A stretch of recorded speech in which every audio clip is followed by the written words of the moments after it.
Jadi yang terakhir kula terangno tentang filosofi salat. Di kula suwun sing ngaji kula sing seneng kula senajan to donga iftitah mboten wajib. Tapi nanti kesempatan kedah diwaca karena ndak ada riwayat yang mengatakan ulama pernah meninggalkan itu. Senajan to sak kadar.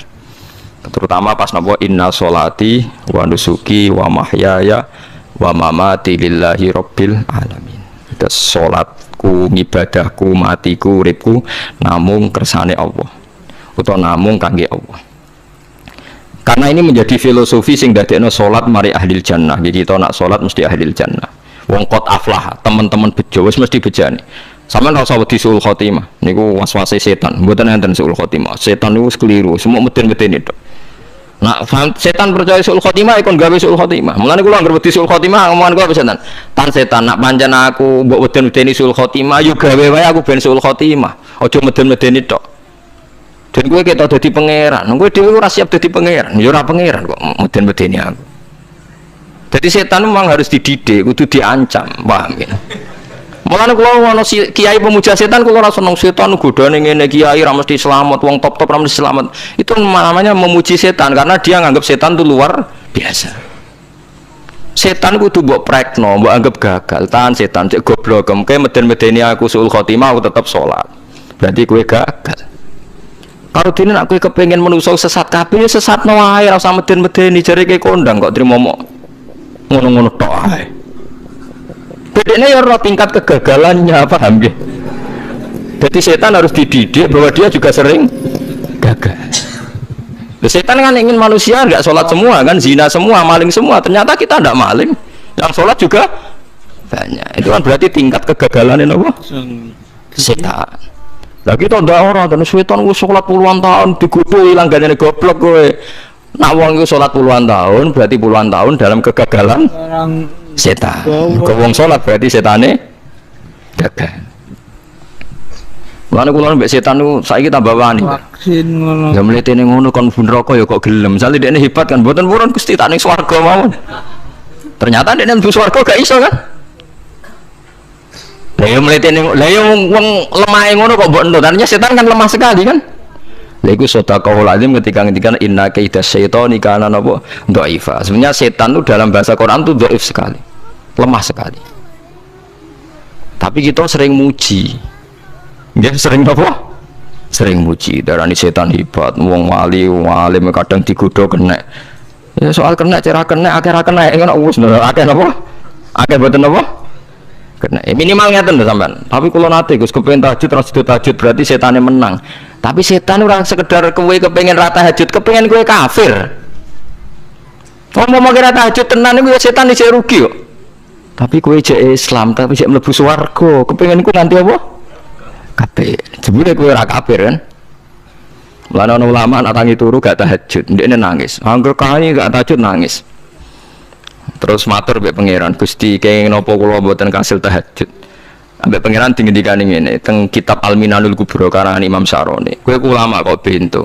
Sing nurokno kowe sapa? Nggih jenengan Gusti. Sing maringi tangi sapa? Nggih jenengan. Lah wis anggap ae kabeh kersaku, ora kersane setan. Wis bar. Mulane kula mati tahajud keterusan ya tenang mawon kula. Kula duwe ilmune, Kowe ulama kok bento. Sing nurokno kowe sapa nggih jenengan Gusti. Sing nangane sapa nggih jenengan kula iya sak kabeh ku sing ngersakno aku ridho ra wis bar. Baru aku. Lane kena tangi ra tahajud nggih ridho mawon. Apa meneh sebedino.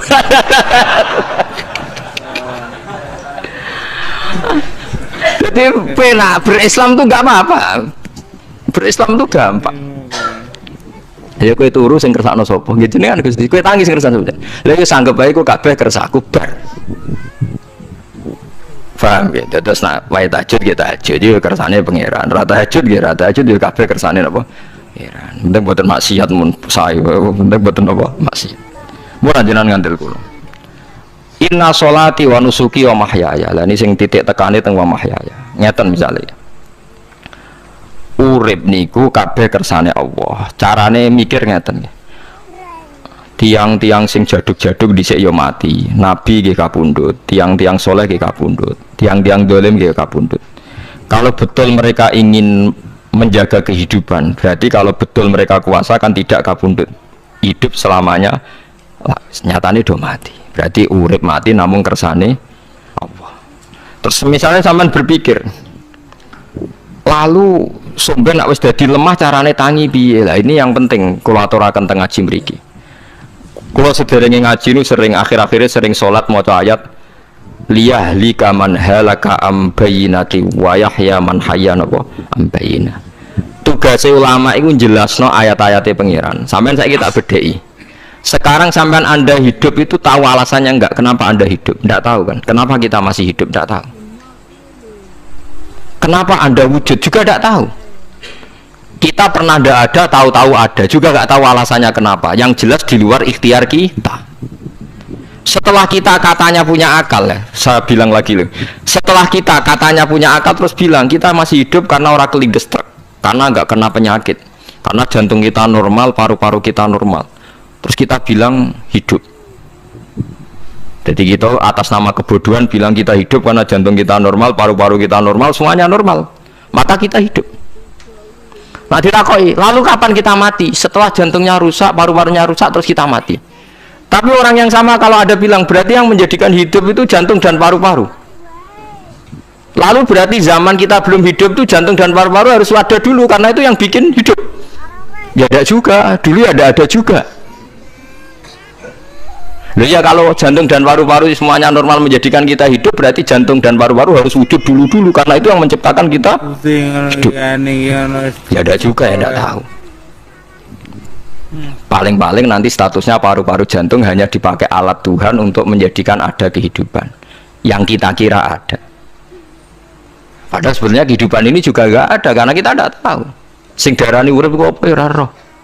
Kowe roh maknane urip apa? Ulama kabeh sing alim-alim darani urip apa ora mati ngono tok jawabane. Perkara ora iso jelasno. Walane ning Arab al hayat bidul mamat sing darani urip iku ora mati. Karena nggak bisa dijelaskan, coba Anda menjelaskan. Kowe urip sebabnya apa? Ada nyawanya, nyawa itu di mana? Terus dia tempatnya di mana? Oh, tempatnya di jantung ini. Suara bisa dijelaskan. Nah, ketika hidup Anda tidak bisa Anda jelaskan, kudune sok ben wae tangi sangka kubur juga nggak bisa dijelaskan. Karena wujud kita ya datang tanpa diundang dan tanpa ikhtiar kita. Nanti tangi sangka kubur ya orang nganggo ikhtiar sama kan? Sama-sama ada kesimpulan lillahi rabbil alamin. Nah, tapi manusia atas nama akal sawangannya hidup ini ada alasannya. Karena kita ditangi ada bapak ibu terus kita jadi wujud. Lucu kan? Hidup ini disebut ada sebabnya. Tapi nanti mati sangka kubur terus tangi meneh dianggap nggak punya penyebab. Alasannya sudah dilemah kok. Ono meneh carane piye? Lah zaman kuwe ora ngono. Dadi ono saiki. Carane piye? Makanya kalau surah balik-balik bilang jika tangi sangka kubur iku mukhal berarti wujudnya Nabi Adam dan wujud yang sekarang lebih mukhal karena tanpa sebab. Dia tanpa apa? Sebab. Nggih to, aneh Nabi Adam mbek sampean saiki no. Dadi roh gentayangan dhisik kopo cucuk dadi sakmen iki. Do diutang, di kasus, do demenan. Aneh budi. Aneh wujud yang sekarang karena wujud nanti ning ora-ora mahsyar wujud dari wujud yang sudah ada. Sementara wujud kita yang sekarang dari tidak ada. Lain ngomongane pangeran didik wa hal ata alal insani khidum minad dahri lam yakun syai'am mazkura. Manusia itu harus ingat bahwa dia pernah ada. Nah, dari tidak ada ini menjadi ada adalah ayat bahwa wujudnya dia tidak ikhtiarnya dia sendiri. Mulane setan dinyak pangeran. Karo dene kok nyembah setan, ma asyadduhum khalqas samawati wal ardi wala khalqa anfusihim. Wa ma kuntum muttakhidal mudillina aduda. Setan kok mbok dewak-dewakno piye? Apa setan melok gawe langit bumi? Ora. Apa setan gawe awake dhewe? Ora. Umpama setan gawe awake dhewe mesti dekne milah berpenampilan ganteng, gerduwo elek kabeh, wewe elek kabeh. Umpama dekne gawe awake dhewe milah dadi napa? Ganteng. Mulane tiyang sing pun wusul nak roh setan mlebu neraka. Wah, berarti setan ra hebat, mletene ngono jebule milah nggon neraka. Kudune nak hebat kan milah nggon apa? Swarga. Lho niku mun kersane pangeran nek setan dakok neraka nak wong apik dakok swarga. Lah iya trimo diatur kok botol ngono ae kan. Hanya jika Anda bilang wis kersane pangeran setan dakok neraka, berarti setan mau koyok botol, koyok watu sing ditoto sing duwe. Berarti setan ndak siapa? Siapa. Sama dengan kita ndak siapa? Siapa. Lam yakun syai'am Lah nek ora ngerti siapa-siapa terus usul inna sholati wa nusuki wa mahyaya wa mamati lillahi rabbil alamin. Dadi urip kula mati kula sedanten ikhtiar kula namung kagungane napa jenengan. La syarika lampun mboten enten tiyang sing sinten mawon mboten enten sing ngatur niku. Terus wa bidzalika umirtu wa ana napa minal muslimin, dan dengan keyakinan niki kita diperintah. Jadi donga iftitah senajan to mboten wajib, tapi itu filosofi dalam hidup. Kersane jenengan napa nggih delok donya pun bar. Urip ya kersane pangeran, ya mati kersane pangeran.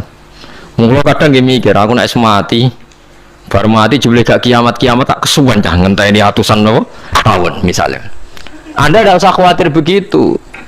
Zaman Nabi Adam nganti bapak amak wis saiki 7.000 tahun. Orang protes mbek pangeran, terlambat Gusti saya menyaksikan dunia karena 7.000 tahun yang lalu. Ya sakniki kan pun tahun pinten toh? 7.000 ya. Umur dunia sakniki pun pinten? SM itu kalau menurut penanggalan agama itu 5.000 tahun. Sebelum Masehi dihitung Nabi Adam itu, pokoknya dihitung langit bumi ini pinten? 5.000 tahun. Nah sakniki tahun 2000 sekitar 7.000 tahun. Padahal wonten sing ramal umur dunia pinten? 7.000 tahun. Jadi enak sing mun diutang-utang mun beres nih mun bar nih mun dianggap bar nih mun muntah nih. Jari ini to. Dieling-eling nggih kula suwun senajan to ilmu niki mun lazim diyakini tiyang Islam. Tapi sampean ulang-ulang. Kados srengenge misalnya. Kula nek delok srengenge niku eling. Berarti urip ning swarga selawase-lawas iku mungkin. Karena Allah bisa menciptakan benda yang begitu panas tapi punya daya tahan ratusan tahun. Kemudian nak cara discovery ya nak ngitung malah jutaan tahun yang lalu, malah bawa hitungan konti wajar dinosaurus 400 juta tahun. Padahal agama nanggali bumi namun pinten 5.000 tahun sebelum napa Masehi. Tapi nak cara ngomong ilmuwan jutaan napa sing hitung ya sopo terus ke apaan terus. Nah begini saja, kalau sampai melihat matahari misalnya, matahari itu kan banyak panas sekali, ternyata Allah bisa mengelola matahari seawet itu ribuan tahun. Apalagi ngelola kita ini untuk abadi lebih gampang karena bahannya tidak panas, nggak gampang rusak, terus gampang direproduksi, maksudnya gampang digantikan, maksudnya yang di masa lo kan kena wah roken udah anak keriting akeh kok putune kan gampang. Lalu kalau mikir mau gampang ya, misalnya buaya gitu masyhur dianggap hewan purba yang terlama. Manusia hilang wis ketok angel, misalnya kayak buaya mati ana anake meneh, anake ana anake. Nabi Adam kan ngoten. Wong sitok di ketahanan sampai saiki, gonta-ganti wong. Artinya berarti ada gen Adam yang abadi sampai sekarang kan, karena setiap manusia sekarang berarti ada gennya ada. Artinya Allah memberi contoh betapa Allah bisa ngatur supaya fisik manusia gen ini abadi. Buktinya Adam nganti saiki kan masih kan? Lho nggih to, pasti di antara jasad kita kan ada unsur Adam. Lah ya Allah gawe surah, apa meneh kowe sebenarnya swarga ning neraka, Allah tetap punya cara untuk bikin abadi. Mbok piye carane? Tapi melihat Nabi Adam nganti tok sampeyan kan ana bukti Allah duwe cara ngabadekno unsur Adam. Karena tidak mungkin kan dalam diri kita sekarang nggak ada unsur sinten? Adam. Sama ora oleh bantah. Tapi Adam piyambak kan pun kapundhut. Tetapi Adam yang sekarang sampai saiki. Mbok tapi ya ora roh sampean sing turunane Qabil apa sing ora roh iso wae cek ngono ae. Wong jarene cerita. Qabil iku lahire ning swarga. Dirabekno mbek Labuda sing lahir ning bumi. Labuda ku elek gembrot. Habil lahir ning bumi rapati ganteng, dirabekno Iklima sing wayu. Lahiran swarga. Akhire Qabil gak trimo, wong aku cah ganteng kok dintokno cah elek. Mulane saiki nek ana cah ganteng dintokno cah elek ra trimo ya koyo Qabil. Lah tapi enggak pikirane Nabi Adam ya ora rono ben silang ben sedengan. Mergo nek elek kan malah musibah kan. Saiki anake ra melok dosa tapi eleke double. Misale kriting untuk kriting, elek untuk elek, fakir untuk fakir kan ya memperparah to nggih. Cara kula njen haram, elek untuk elek rabi cara kula haram. Saiki anake kan ora apa-apa ujug-ujug Elek banget loh, orang cuma elek apa? Elek apa? Banget. Jadi cerita kan ngoten, walhasil akhirnya tukaran, mergo Qabil gak terima. Pas tukaran dipisah Nabi Adam. Angger sing takorupe sukses berarti ikhtiare bener. Ya mau Habil nyembelih wedhus, sing Qabil seneng buah-buah. Mulane seneng buah-buah niku rada masalah, dianggap simbole wong-wong sing seneng mapan. Mulane kene omah ora usah di buah-buahan akeh-akeh, cukup gedang siton, sesuk katesne siton, ora usah semua buah-buahan wonten. Kok iku dhisik kurbane sinten? Qabil. Tapi sing melarat teman-teman yo keliru, dhisik Habil saleh iku omahe cek penuh daging, paham ya? Perkara ne korbane cek wedhus. Ora pitik, mergo bedigasan pitik niku. Jadi ada sebuah toreko sing ngaramno anak buahe mangan pitik. Perkarane wong ku kelakuane kaya sing dipangan. Ya repot ta ngoten niku. Repot. Ya repot lah ngono terus ya repot. Berarti nek sing mangan welut tak bulet. Ngono berlebihan. Toreko niku napa? Berlebihan, wis biasa mawon. Kula nggih boten fanatik gitu biasa. Tapi kalian kula ora seneng mangan. Jadi kan unsur hewani saya kan ndak banyak. Kula rapati seneng napa mangan. Walhasil akhirnya Qabil korbannya enggak diterima. Habil diterima. Terus semenjak itu juga akhirnya walhasil Qabil mateni Habil. Jadi makanya konflik wedoan, konflik tertua, mental membunuh ya mental tertua. Pertama peradaban manusia itu dibangun rebutan wong wedok dan saling membunuh. Nah, orang tukaran kira usah gawa, itu tradisi terlama, ya, tradisi terlama manusia. Mesir kok bentrok podo Islami, Irak, Syria kok bentrok itu tradisi terlama. Demi wedokan di ruang tukaran, tradisi terlama. Biasa, jadi biasa mawon urip napa biasa. Kabeh kejadian yang dari gini, wa inna sholati wa nusuki wa mahyaya wa mamati lillahi rabbil alamin. Macam-macam ya, nanti yang tasawuf ngartekno kabeh ku kersane Allah. Nanti yang fikih ngartekno semua ibadah kita diikhlasno orang golek imbalan, namung kabeh dipersembahkan kangge Allah. Cuma teori fikih ini ada kelemahannya, kesannya Allah itu butuh kita kasih. Padahal kita bisa sholat dengan nganggo hidayate pangeran, iso zakat yang nganggo donyane pangeran. Kok kowe ngrasa zakat itu donyane sapa? Mulane sing bener nggih teori tasawuf, kita iso sedekah ya kersane pangeran. Sing kita sedekahno nggih donyane pangeran. Berarti lillahi. Nah, jadi lillahi ta'ala artinya nak cara tasawuf itu bahwa semua kebaikan kita ini karena Allah, karena hidayat Allah. Nah, cara fikih boten kesannya kita yang berbuat lalu kita ikhlaskan Allah. Tapi pertanyaannya kan kita bisa berbuat itu pakai fasilitas apa? Hidayahnya Allah juga kan? Nah, makanya ilmu tertinggi dianggap tasawuf, karena tasawuf ini yang benar-benar lillahi rabbil alamin. Tapi fikih juga baik karena uang kan seneng GR tuh, nak muni aku alhamdulillah berzakat. Muni aku alhamdulillah berzakat itu kan ya ora jelas. Muni aku ngrasa dekne pelakune, muni alhamdulillah kersane Allah itu ya bahasa paling gak jelas. Tapi apa yang muni ngono, aku alhamdulillah bersolat. Ya pamer nak aku bersolat, tapi ya ngakoni nak kabeh kersane Allah. Lah nak kersane Allah sing dipamer apane kan ya ora jelas ya.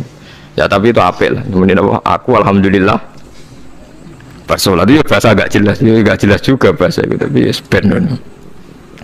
Faham ya, lengi-lengi terus sholat niku ini yang keempat kalau ceritani hikayatu sholatil khosyin. Saya baca di beberapa kitab Sayyidina Umar niku dipanah.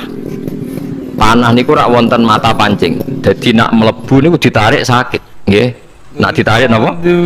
Sakit sekali. Ditarik dokter paling canggih pun sakit. Akhirnya Sayyidina Umar kondo, engkau tarik pas aku sholat. Gua aku nak sholat itu lali. Tenan pas beliau sholat ditarik ubah blas, ditakok iku jenengan ora krasa blas ora. Mosok aku ning ngarepe pangeran eling pangeran krasa lara kan dadi aneh. Tapi alhamdulillah kowe krasa, sing aneh ya kowe wong sowan pangeran vaksin ngono kok roh ana wong liwat ya roh. Jadi Sayyidina Umar dadi khusuke Sayyidina Umar nganti dipanah ditarik wak kangelan. loro. Pesen engko aku tarik pas salat. Mulane ora ana sahabat mati kecuali pas salat. Mergo pembunuhe roh paling lengah iku pas salat. Umar dipateni pas aku yakin wong nakal mateni rugen pas salat reksa yakin aku yakin. Plengane ngono jipi. Semasa salat tetep siaga ya. Iku sirine kena apa Umar dipateni pas salat. Kok musuhe ku ngerti, sahabat tuh paling lali nak pas salat. Sayyidina Ali kabudute nggih pas salat. Dan alhamdulillah cerita itu enggak ada sekarang karena yang salat luwih canggih, luwih napa? Canggih. Wah, tetap konangan lho. Salate plengan dis. Konsentrasi penuh menjaga diri sendiri. Nanti kayak lewat pangeran. Jadi justru itu nunjukno hebatnya Sayyidina Umar. Wes ngerti dalam bahaya tetap sholat. Nah, sekali sholat geleng pangeran tenanan. Mboten roh blas. Sayyidina Utsman nggih pas deres Quran wae rata-rata ulama dulu begitu. Maniku masyhur Sayyid Ali Zainal Abidin itu pas dia sholat blandar ceblok sampai bajunya sobek, omah kobong dene ra roh. Ditulung siapa saja gak tahu ya dia kan asik mbek pangeran.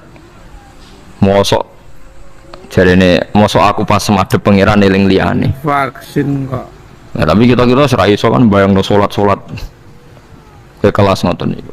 Nah, kanjeng Nabi Muhammad soft paling gurih niku yasma'u azizu sotri ka azizil mirjal.